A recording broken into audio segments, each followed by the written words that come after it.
மாண்புமிகு அம்மா அவர்களோட கனவு திட்டம் நிறைவேறிடுச்சு தெரியுமா? வந்து விட்டது புதிய ரேஷன் கார்டு, இப்போது ஸ்மார்ட் கார்டு வடிவில். என்னங்க, இந்த ஸ்மார்ட் கார்டை எப்படி வாங்குறதுங்க? இதோ என் கையில இருந்து வாங்கினியா? அப்படிதான்.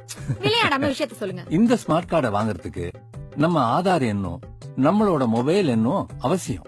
எதுக்கு? அப்பதான் நம்ம பேரு விலாசம் எல்லாம் பதிவாகும். நம்ம வாங்குற பொருட்களோட விவரம் நம்ம மொபைல் போனுக்கே SMS வரும். அப்படியா? வேற என்னென்ன வசதிகள் இருக்கு?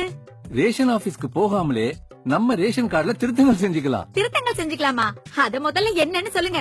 www.tnpds.gov.in அப்படிங்கிற இணையதள பக்கத்துல பயனாளர் நுழைவுக்குள்ள போய் நம்மளோட செல்போன் நம்பரை ஃபீட் பண்ணணும்.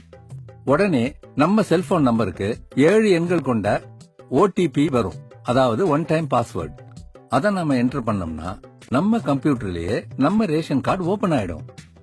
இதுக்குள்ள நம்ம போய் நம்ம பேரை சேர்க்கவோ நீக்கவோ, நம்ம அட்ரஸ், நம்ம போன் நம்பர், நம்ம போட்டோ, இப்படி எதை வேணாலும் மாத்திக்கலாம்.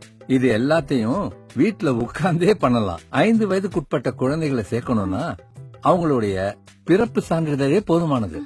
அதுக்கப்புறம் அவங்க ஆதார் கார்டு வந்த உடனே நம்ம மத்த விஷயங்களை பதிவு பண்ணிக்கலாம். என்னங்க, ஒருவேளை வீட்ல கம்ப்யூட்டர் இல்லனா? கவலையே இல்ல. நம்ம ஸ்மார்ட் போன்ல TNEPDS அப்படிங்கிற மொபைல் ஆப்பை டவுன்லோட் பண்ணிட்டா போதும். ரேஷன் ஆபீஸ்க்கு போக தேவையே இல்ல. அப்ப ஸ்மார்ட் போன் இல்லனா முடியாதா? முடியும். அரசு சேவை மையங்களை போய் பண்ணிக்கலாம்.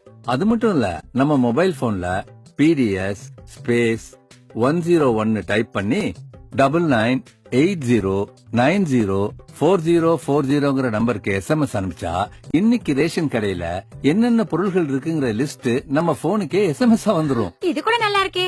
இது தவிர வேற என்னென்ன வசதிகள் இருக்கு? PDS ஸ்பேஸ் 102 டைப் பண்ணி 9980904040 நம்பருக்கு SMS அனுப்பிச்சீங்கன்னா இன்னைக்கு நம்ம ஏரியால இருக்க ரேஷன் கடை திறந்திருக்கா இல்லையான்னு நம்ம தெரிஞ்சுக்கலாம். இது எல்லாத்துக்கும் மேல நாம வாங்காத பொருள் வாங்கினதா நமக்கு தகவல் வந்துச்சுன்னா PDS ஸ்பேஸ் 107 டைப் பண்ணி 9980904040 நம்பருக்கு SMS அனுப்பிச்சு புகார் தெரிவிக்கலாம்.